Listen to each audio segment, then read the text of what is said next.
Today, this festival is a festival which we will get to learn more in the later part of the day. And now we also have arranged a small walk for all of you. And for the sequence, let me just give you a little introduction about our village in a nutshell. So Khonoma village is not a very old village, but it is believed to be over 500 years old. And this village, we have three major khels. We have three khels, and each khel, they have their own respective forts, they have their own respective gates and morungs, which we will, get to see them today. Now, this Khonoma village, the name Khonoma derived its name from a plant called Khonoma, locally known as Psono. But however, during our history with the Britishers anglicized Psonomie into Khonoma, for pronunciation convenience. When our forefathers came to settle here, they found one particular plant in abundance called Psono. So they named this place Psonore, meaning place where Psono grows. Now they started to settle and they named themselves Psonomie, meaning the people of Psono. So now that you are here, you don't longer consider yourself a stranger, but be our guest and welcome to Khonoma once again. So with this, we start our very fast walk to the village. We have gates to show you, we have morungs to show you. So I hope you will enjoy the walk. From your is 4,000 plus. Yes. That Ruby will be doing. Ruby.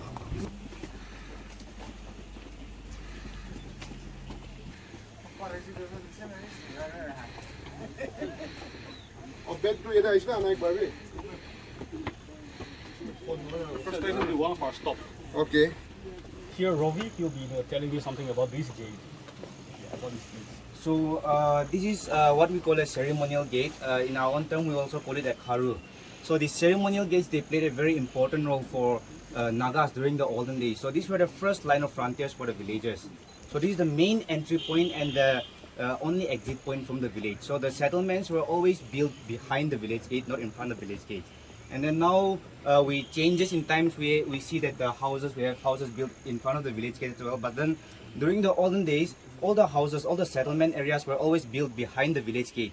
So and then the village was, if we were to look at the geographical feature of Khonoma during the olden days, then there were no houses like this back then. It was all just hilly places. So it was impossible for intruders or anybody to penetrate the village if the village gate was closed. So these village gates, they played a very important role. And then we have 7 such village gates in the village, around the village, which are like the main entry and exit points to the village. And all the different inscriptions in this village gate, they have different meanings. So this is a horn of the Mithun, which we Nagas, we normally use it for drinking brew. We also blow the horn as a sign of alarm to alarm the villagers if there are any intruders coming in the village and whatnot. The 4 circular structures, it represents the older religion that was followed before Christianity came to us, which was animism. So our ancestors also believed that there was some supernatural being that was watching over us, which we could not see with our naked eyes. So in order to symbolize something like that, they marked it in the form of the full moon. Not just the full moon, but then in some places we see stars, the half moon and whatnot. So like the constellations around us. And then these 2 circular structures, this represents the breast of a woman, which in turn means fertility. But then the most prominent symbol amongst the ceremonial gate is this Naga warrior right here, this structure right here. This actually tells the story of the village, the bravery of Khonoma and whatnot. So this is a symbol of a Naga warrior. So during the olden days, the gate could be open and closed. But then after Christianity came to us and then after the clashing stopped, we made a permanent structure of this, and then the original structure of the village gate is still back here. It's made of wood. Some glimpse of our paddy fields. This village, Khonoma, we practice 2 systems of cultivation, and this is one of them. We call it a terrace cultivation. In this terrace cultivation, we practice once a year. Now, in the absence of paddy, which is now during the preparation of the soil for the transplantation, we grow potatoes, barley, chilies, brinjal, mustard, cabbage, almost everything. So if we have to look into the kitchen of this particular village, most of the kitchen are, most of them are self-sufficient kitchen economy, and our entire food hill is surrounded with paddy fields like this. The other system of cultivation is called Jung cultivation, or also in other words we call it the shifting cultivation. So if you look up somewhat there in the middle, you see some clear portion over there. That is where we practice Jung cultivation. Jung cultivation is one of the systems that is practiced largely by the Nagas, also the northeastern part of India. But however, the system of operation is a little different to different people. Our people here, what we do is we designate a portion of land, we cultivate that portion, and after a year or two we shift the cultivation to some other place. So when the complete circle is over and we come back to the same spot, it is already around 7 to 8 years. Then the trees also grows back and the soil also retains its fertility. So that is also one of the system of cultivation we practice. And in our shifting cultivation, we practice mixed cropping, maize, paddy, all sort of vegetables simultaneously at the same time. Also, we have a very scientific indigenous method handed to us by our forefathers, which is called elder-based cultivation. We call it pollarding. It is more or less like pruning, where we harvest a tree, and elder tree. So elder tree is a very versatile tree, and some people they call it magical tree because of its very high productivity. It has natural fixation. It also is one of the fastest growing tree in Nagaland, and for construction, elder wood is also very good for the production of range that falls under the ecosystem. So if you go beyond this mountain, you have a sea of a valley of flowers beyond. That is called Zuku Valley. Also, somewhere below that you see a conical structure over here behind the tower, if you can see.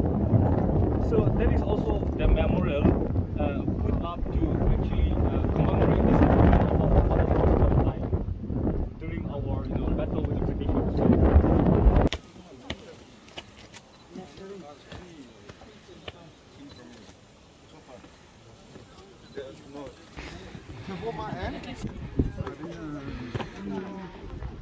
Just a little snacking.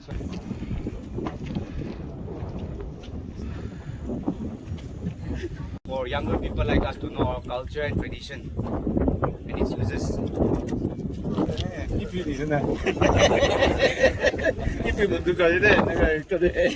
But this is a very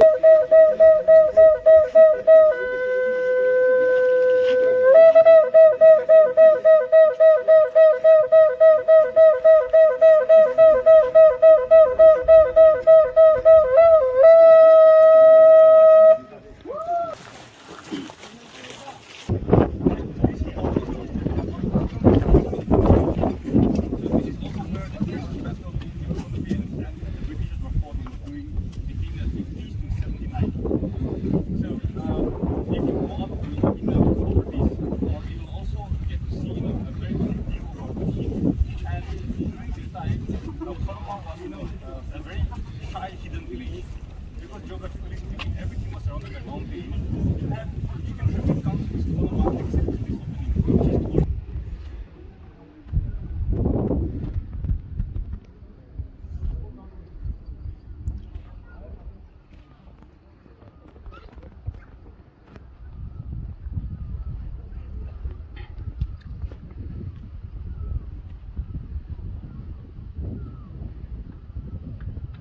Both Mahama Fort and Khonoma Fort, which is down there. So that is how war signal was also passed accordingly. If you go down to the third fort, you will be able to see only this one again. But from this fort, you'll be able to see both the fort, the Mahama and Taboma. So this fort served as the receiving point during their time.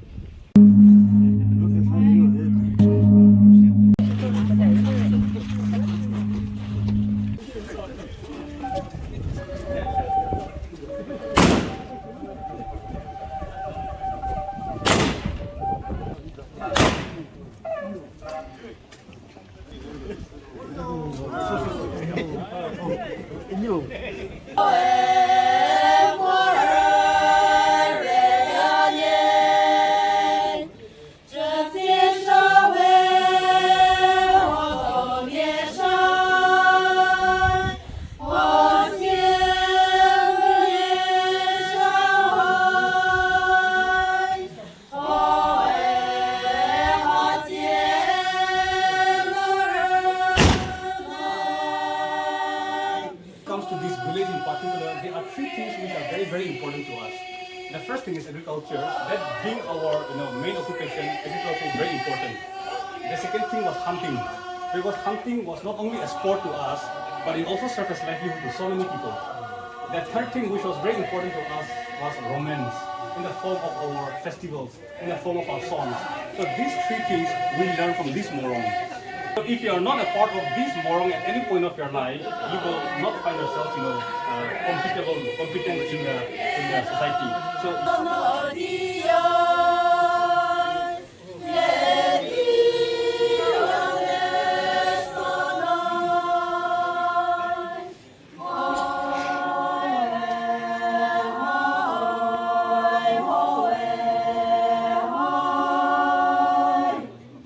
belongs to one particular family. What happens is, in a way, they were also very generous because they give the best part of the house to the public where they can come use it as a sitting place. Also in the next room, we have the male dormitory where the youth, the boys come and sleep together. So we have over 20 morongs like these, where some of the morongs are still in active operation. We still have the boys coming to sleep in the evening. So one way they were very generous because they give the best part of the house to the people. So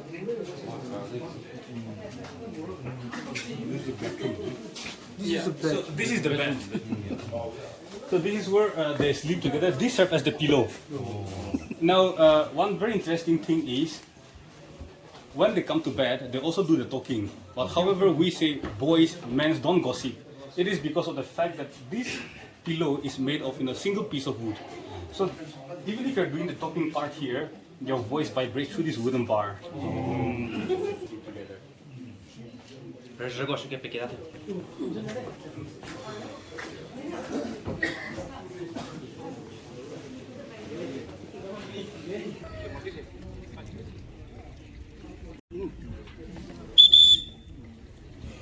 이거 비기스 저래.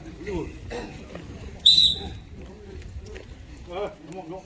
아, 저도 괜히 그래요.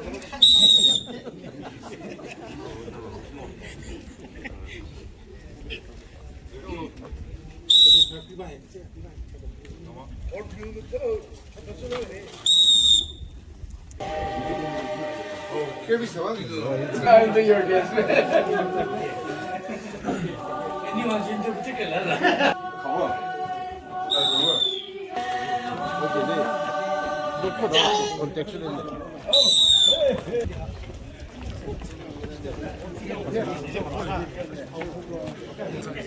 Go on. How do you want the big one? Also in there.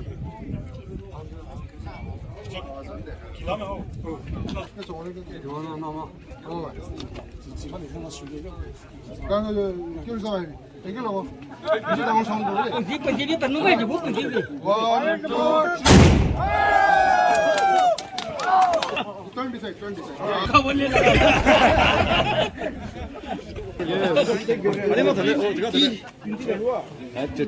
Very nice. Nice. 100 years ago, like